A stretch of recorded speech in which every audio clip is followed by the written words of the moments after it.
रात को आ रहा था मस्जिद से, देर हो गई, गर्मियों की रात थी।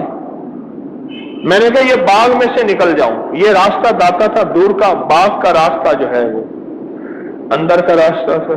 मैं कहा वहां से निकल जाऊं। जब वहां से मैं निकला तो मुझे मुख्तलिफ आवाजें आना शुरू हो गई।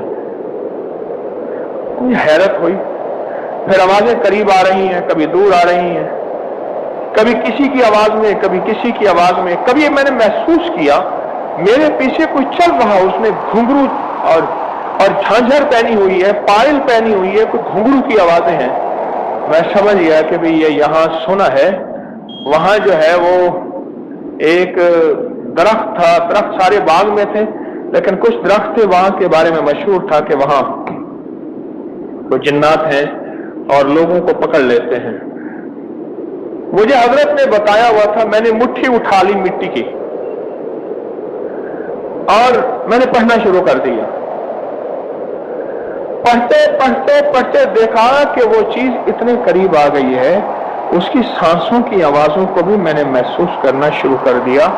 और फिर मैंने महसूस किया कि इतना करीब और आ गई है, इतना करीब और आ गई है। और उसके अलावा भी उसके साथ और बहुत बेबहा लोग हैं, कभी किस शक्ल में, कभी किस शक्ल। बस मैंने उस मुट्ठी पे फूंक मारी, फूंक मार के ना अपने कंधे के पीछे तरफ वो मुट्ठी जोर से फेंकी,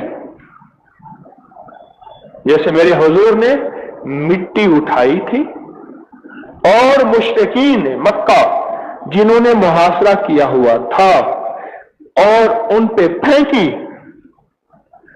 और फिर सिद्दीक़ अकबर रज़ी अल्लाह तआला अन्हु की ऊंटनी पे बैठ के आप मदीना की तरफ तशरीफ ले गए।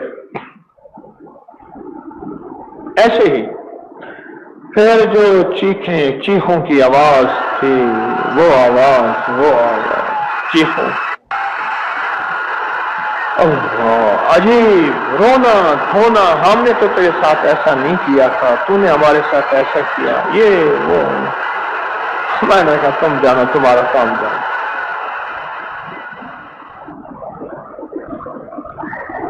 उस मिट्टी की रेत में कौन सी ताकत आई थी जिसने मेरी अनदेखी चोरी या अनदेखी छेड़छाड़ या अनदेखा नुकसान से रोका था? वो कौन सी ताकत थी? ये आयत अफहसिबतुम अन्नमा खलकनाकुम अबसम, ये आयत सूरतुल मोमिनून की आखिरी 4 आयतें अनदेखी चोरी को रोकती हैं। और अनदेखी चोरी हमारे बस में नहीं है, ये बता दो। वो लॉकर हैं, वो ताले हैं, वो दुनिया की कोई भी चीज है, ये हमारे बस में नहीं है, हम नहीं रोक सकते इसको। सिर्फ फरिश्तों की ताकत, रब की ताकत, अनदेखी चोरी को अनदेखी ताकत ही रोक सकती है।